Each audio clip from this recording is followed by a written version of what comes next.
Katunayan, alam mo, hinalungkat namin doon sa aming files yung mga flood control, mga slope protection actually, saka mga ibang proyekto doon sa Taguig.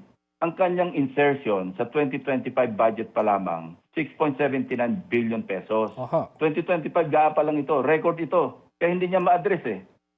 Ang 70 projects yan, na-implement 68.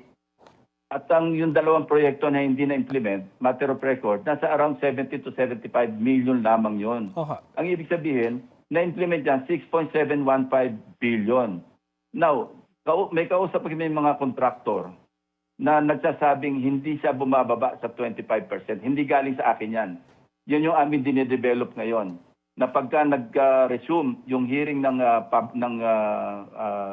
Blue Ribbon Committee, pwedeng lumabas to. Hindi ko sinasabing sigurado lalabas kasi work in progress ito lahat.